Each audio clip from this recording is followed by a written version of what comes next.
Hey, everybody, welcome to Real Life. Want to welcome everyone, whether you are inside, outside, watching online. Can we just welcome all of our campuses joining us this weekend, those from Lancaster right now, and those from Simi Valley right now. We welcome you, and of course, Valencia and Canyon Country right here. So glad that you guys are with us, and let's just say it, congratulations to the Rams fans. I mean, it's been a long time coming, and your first Super Bowl in L.A., that's pretty awesome. So really happy for you and really happy to see the Cincinnati Bengals lose, okay? I'm still bitter about the Chiefs losing, but that's between me and my therapist and prayer partners. So anyway, hey, we are kicking off a new series today. And did you know that we are quickly becoming a changeless society? Now, I know there are conspiracy theories around that. I don't need emails, okay? I read them as well. I get them. But there's all these thoughts about how we are quickly becoming a changeless society. You'll no longer be carrying change anymore. I'm sure there's places you've gone that says that we're in a national coin shortage, so please don't use coins and all of that. And many of you have been storing up, quarters and whatever. So here's what that means. It means very quickly, there will become a day that we no longer say the phrase, "Do you have change for $1?" Remember saying those back in the day? I remember saying that for one reason. You know what that was? The arcade.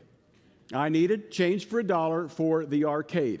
I remember I had a friend in middle school whose dad took him to the arcade and gave him $20 and said, "Go have a great time. Get change for that. Play all the games you want." I thought that was the luckiest kid in the world and that his dad was loaded, because that was a lot of money back then, however many years ago that was. $20, change, and playing video games. Well, we don't need those anymore. We're playing games on our phone. We're playing games with our consoles at home. And so we don't really need the change, and we're not having change. But the reality is, even though change as we know it is coming to an end, all of us want to see change in our lives.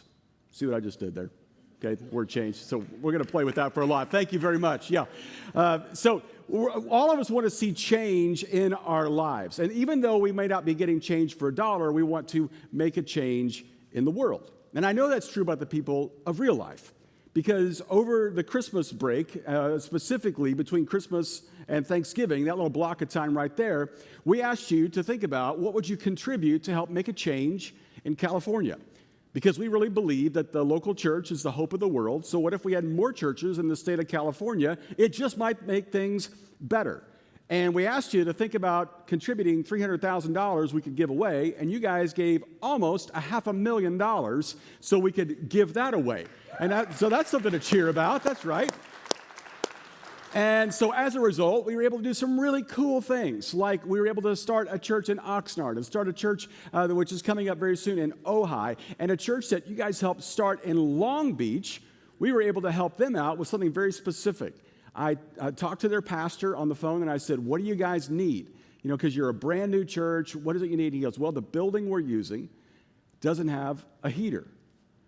And we are weather wimps out here in California, and so when it gets down into the 50s, people are freezing, myself included, and so they were frigid out in Long Beach, so we need a heater, and we were able to write a check and buy them a new heating system for their church because of your generosity. Now, that is change that happens like that. Now, I know that you love to be a part of those things, and I know that you love to see change in your own life.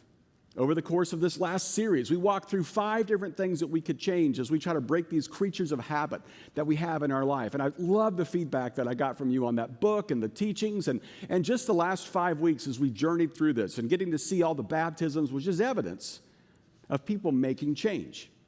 But here's what else I know about every single one of us, and that is that some of us opened up an envelope just a couple weeks ago that was our credit card bill from the month of December. And it came somewhere around the middle of January, and you looked at that and you thought, somebody's got to make a change, okay? Because this is ridiculous. This is crazy what we spent money on and how much money we spent for Christmas. And right now, you're going around your house trying to figure out what can we change. Well, we got to turn some lights off, okay? We got to reduce how much heat we're using. How many Disney Plus subscriptions do we really need, And you're canceling all these apps and whatever because you want to make some changes. Here's the other change you want to make. You hate the way that greed has a hold of your heart. how no matter what it is you want, you get it, it never satisfies, and then you want something else. And you hate seeing that in your kids as well. They want and they want and they want, and you gave them everything they wanted for Christmas. And here we are just a few weeks after, and now they want something different. And you would love to see that change. Over the next few weeks, we're going to figure out what the scriptures have to say about how to make a change in our hearts that will actually make change in our wallets as well.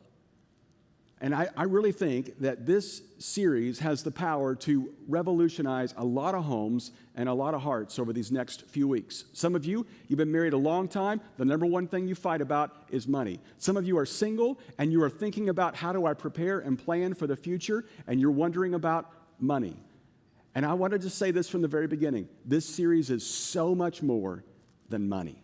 In fact, we want to help you with money. In fact, we got a series coming up called Rock Solid. It's just basically a class that you can sign up for that happens during the week, and you can sign up for this at all of our campuses, Rock Solid. It's a great way to kind of tweak your budget and your finances and take your kids through, and really good stuff. So make sure you sign up for that. But today we're gonna start off by talking about how this is such a bigger issue than just money. In fact, my hope for you is that over these next 4 weeks, you're going to learn some principles that you and your family can put into play. And if you've always hated talking about money because it breaks out into an argument, this is the perfect thing to go through, because you get to blame me and just say, well, Rusty said so, and I don't like it either, but it's a way to kind of, get the budget idea being talked about or whatever. But it's so much bigger than money. And here's how I know that. Because I think if you do these things, fast forward about 4 weeks, let's just say 8 weeks, I think you're going to sleep better. I think you're going to have peace knowing that God's involved in your finances. I think you're going to feel better about yourself because of the impact you're making in the world. And I think you're not only going to see more change in your pocket, you're going to see change in your life and change in the world. So that's where we're headed over these next few weeks. Let me show you a picture of two of my favorite people in the world. These are my daughters, okay? They are no longer that age. Okay, this is several years ago, and you look at these two and you think, oh, they're just so cute, and they're princesses, and everything's wonderful. Don't let that picture fool you, okay? Now, they're wonderful and all, but even at that age, in fact, I remember at that age, they could become monsters at times. I remember one time in particular, I took them on a daddy-daughter date to Chick-fil-A. It must have been a holy day or something. We were having Christian chicken, and we roll into Chick-fil-A, and, I get what I get, but they get the nuggets and the fries. And here's what you may not know about me. I'm not a big fry fan, okay? I mean, I like sweet potato fries. I think Wendy's new fries are amazing. I'm not a big fry guy, but I do like one fry. Okay? So what that means is, whoever I'm with, I usually take one of their fries. And these are my kids, and I paid the bill for their food, and we sit down. I didn't order fries. I ordered the salad with the chicken sandwich, and the milkshake. But anyway, I see their fries, and I reach over, and I take one fry, and that's when the monsters come out. And one of them says, that's mine. And another one says, get your own. And I mean, just look at them. I mean, you didn't think, but oh yeah, absolutely. You know the story behind the picture, right? And so in that moment, I look at them and I'm thinking, are you kidding me? I paid for these fries. You got nothing. You got no money, you got no change, you got nothing, right? I drove you here, I put you in the booster seat, I gave you the fries. You know what I could do? I could take the fries and bring you a kale salad. That's what I could do, and we'll just see how much you like that. But what in that moment, a cheer for the kale salad, wow. All right, anyway, in that moment, they have cried out, mine, when you know as well as I do, it's not theirs.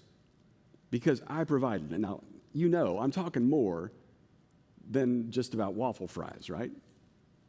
Jesus kind of sums it up this way in this passage. Take a look at this. He says, do not store up for yourselves treasures on earth. Now, we're going to do something new here. When you see a bold word on the screen, I want you guys to say that out loud. Can we do that? Okay, I forgot to prep you for that ahead of time, so we're going to start over. Do not store up for yourselves treasures on earth, where moths and vermin, don't you love that? We never use that word enough, right? Vermin destroy, and where thieves break in and steal. But store up for yourselves treasures in heaven, where moths and vermin do not destroy, and where thieves do not break in and steal. For where your treasure is, there your heart will be also. Now, you know this is true, because if you were to put money into something, you would get very interested in it. If any of you made a wager on the Super Bowl, you suddenly cared who won and by how much. If you put money into a stock, suddenly you care as to how it is doing. Jesus knows that where our treasure goes, there goes our heart. And that's why Jesus is interested in money. Not because he needs it, not because he's hurting, but because he knows our hearts will follow. So we're going to do something together right now. I hope you play along. It's going to be really fun. And trust me, it's not going to be that awkward, but it might be awkward for just a moment. What I'm going to ask you to do is I'm going to ask you to take out your wallet, or if you don't use a wallet, but you use your phone and you Apple Pay everything, take out your phone. Whatever money device you have with you right now, take it out of your pocket, out of your purse, out of your backpack, whatever it is, and hold it in your hand for just a second. Your wallet, your money clip, your phone, hold it in your hand for a second, and then and I know some of you right now are just kind of caressing it and holding on to it and nervous about it. I want you to hand it to somebody next to you. Okay? Just hand it to somebody next to you. Switch wallets, phones, whatever it is. Okay. Now pass it one more time. Okay? Now, here's what I want you to notice. Notice that feeling in your heart right now. Okay? Some of you are really freaked out. You are staring at it. You don't know how far down the row it has gone. Some of you are really nervous. Some of you are really excited because that wallet's bigger than your wallet. So what we're going to do now is we're going to receive an offering. You get to give like you always wanted to, right? No, I'm kidding. All right. That feeling you have in your heart, even if you think it's on my phone and they don't know the passcode, but you still feel like it's out of your control, that's why we have to talk about this. Okay, pass the wallet, the phone, the money clip back right now. Okay, go ahead and check. Make sure it's all there. Pass it all back. Here's what I want to talk about in the moments we had together today.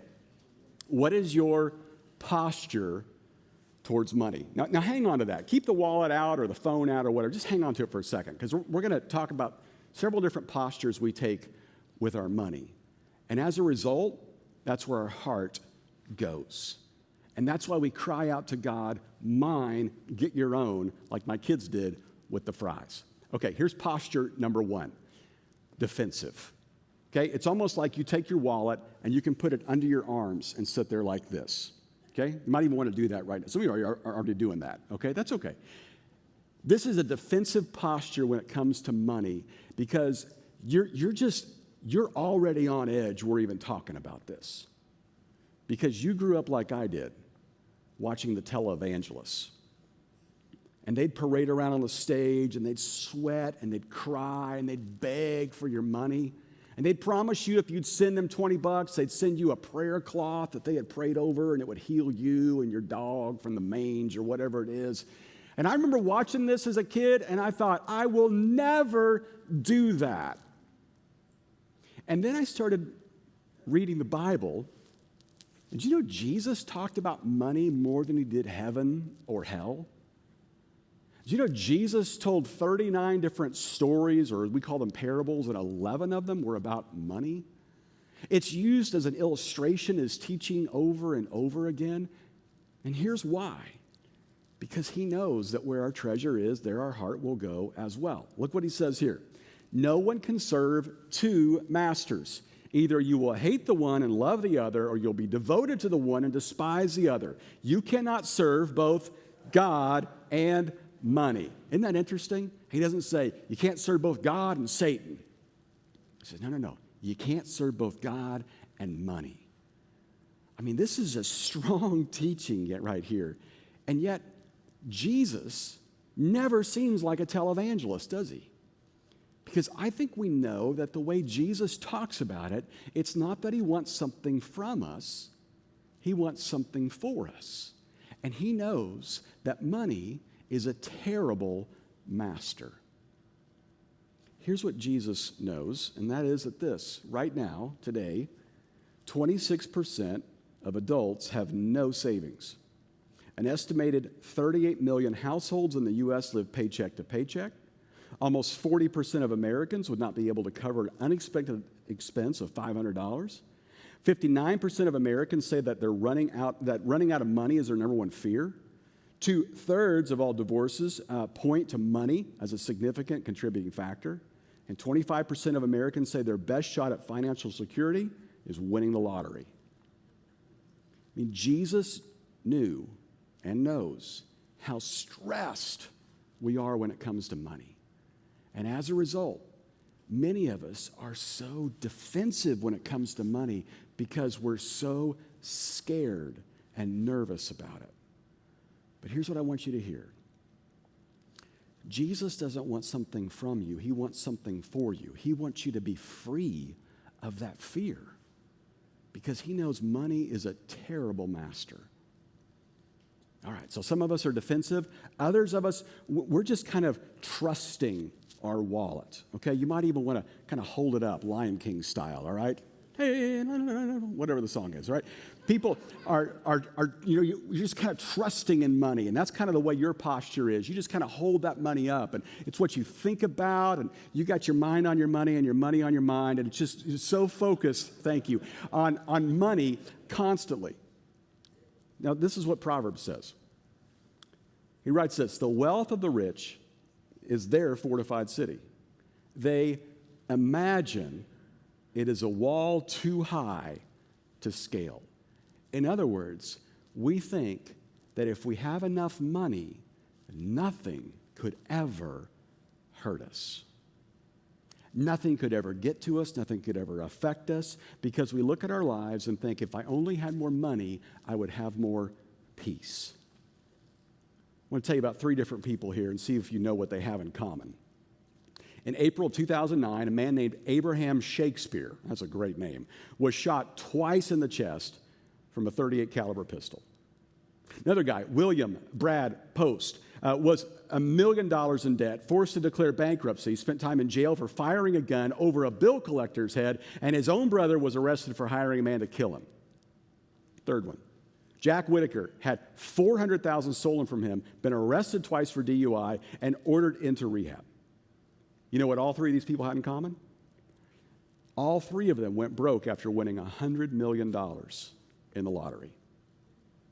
Whitaker went on to say, had I known what was ahead, I would have torn up that ticket. Now, if you're like me, you're thinking, I'd like to give it a try. I think I could do it better than them, right? We all think that way. What would I do with $100 million? Well, I'd help this person and this person and this person. Let me tell you what you do with $100 million. The same thing you do with $100. Because what's in our heart just gets accentuated with more stuff and more money. Proverbs 23 verses 4 and 5 says this: don't wear yourself out to get rich. Do not trust your own cleverness. Cast but a glance at riches and they're gone, for they will surely sprout wings and fly off the sky like an eagle. Didn't we all see that happen in 2008? Haven't we all seen that happen at some point in our lifetime? Money just flies away. It's a terrible thing to put our trust in. Here's the third thing. For some of us, it's almost like we've taken our wallet and we just kind of sit on it. We're just hiding it, and we feel guilty about it. The truth is, some of us right now feel incredibly guilty at me just talking about this, because you know you're just in debt up to your eyeballs right now. For some of you, you just feel so overwhelmed with the thought of your kids going to college and you don't know how to pay for it. For some of you, you're thinking, I should have saved more money before I was this age because I am not ready at all to retire. Some of you have heard messages on giving before and you think, man, I would love to be a part of that, but I am so leveraged right now. There's no way I could ever do that. And there's something inside of you and something inside of me in those moments that feels like we are letting God down. And maybe for some of you, that's why you don't want to even come to church, because you don't want to feel like you're letting God down. Can I just tell you this? Jesus is not saying to you, shame on you. Jesus is saying, shame off of you. He doesn't want you to feel that way. He wants something from you. Look what it says in Psalm 32. God says this, I will instruct you and teach you in the way you should go. I will counsel you with my eye upon you. Another passage says this, and God is able to bless you abundantly, so that in all things, at all times, having all you need, you will abound in every good work. Can I give you one story of just hope for all of us? This fellow right here in this picture, the Colonel, the original Christian chicken, okay? I don't know if Colonel Sanders was a Christian or not, but man, it's good chicken, okay? He started his business at the age of 65 with his Social Security check of $105. If you think it's over for you, you have no idea what God can do in you and through you. My point is this. Jesus doesn't want you to feel shame for the past. He wants you to feel hope for the future. And he's got an idea of how you can manage his money. Now, some of you don't feel that way at all. You feel like, you know what? I'm pretty good with my money. And you're almost a little bit arrogant about it. It's like you would hold your money high and wave it around. Look what I got. Look how I did this. And you don't mind people looking at you and your car and your clothes and your house. You don't mind talking about the business deals that you closed and the money you've made and the money you've saved and how well you've done in the market. You love to talk about it and love to think about it. That's just kind of the way that you are. But I want you to think about this. Who provided you those opportunities? Who gave you the chances that you had and opened the doors for you and allowed you to meet the people that you met? I know some of you are what you would consider to be a self-made man or a self-made woman, but who allowed you to be born where you were at the time you were around the people you've been around? I mean, really, who's really in control? Our wallets are really nothing to be arrogant about. And yeah, you can manage your money well, but we are the product of so many other people and circumstances, and certainly God. In fact, this just sums it up so well from 1 Corinthians. It says, the earth is the Lord's and all it contains. Haggai chapter 2 says, the silver is mine and the gold is mine, declares the Lord of hosts. In other words, they're all his waffle fries. It all comes from him. 24 times in the Bible, we're told everything is his. And so this is the key thing I hope you take away from today. The silver bullet principle for financial peace and financial freedom is not a hot stock tip, is not a horse to bet on, but rather it's simply understanding this. God owns it all. God owns it all. And the moment we begin to discover that, it just takes the pressure off of it. Everything we have is from God. That changes everything. For the last 18 years, my wife and I have lived away from family. They live in Missouri, and we've lived out here. And even in the years before that, we lived in Kentucky, they lived in Missouri. We were away from parents. And so there have been many Christmases that they have sent us money and said, get these things for the girls. And so it never bothered me to take their money and go out and buy the things they wanted for the girls, because I knew it was not my money. It was a tremendous amount of peace to manage it for them, because I know that it was theirs. And when we understand that it's all God's to begin with, it helps us get to the right posture with our money, which is to hold it like this. And I know the moment you see this, you think, well, that's not really safe. Somebody can come by and take it. Well, I guess that's true, but it also allows God to give more. There might be times God says, it's okay, go ahead and enjoy that shiny car. And sometimes, you know what, you probably ought to save. There might be times somebody comes into your life and God says, you know what, that's probably not a safe move right now because it's only going to enable them. And other times he says, I want you to be generous with them.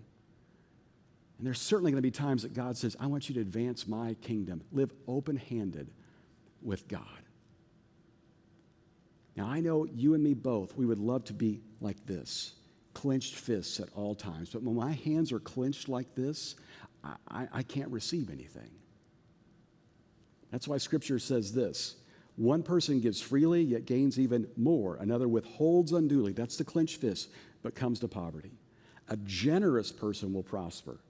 Whoever refreshes others will be refreshed. And another time, Solomon says this, honor the Lord with your wealth, with the first fruits, the first money to leave your hand of all your crops. Then your barns will be filled to overflowing, and your vats will brim over with new wine. And I just got to tell you, this has been so true in my life. Personally, my wife and I have discovered we have yet to outgive God. The more open-handed we are, the more we just see him take care of us. And it's not winning the lottery. It's not random checks in the mail.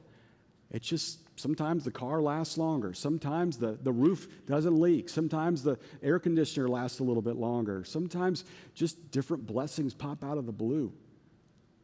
I've yet to be able to outgive God. Timothy receives this information from Paul. He says, command those who are rich in this present age, and that's all of us, not to be arrogant nor put their hope in wealth, which is so uncertain.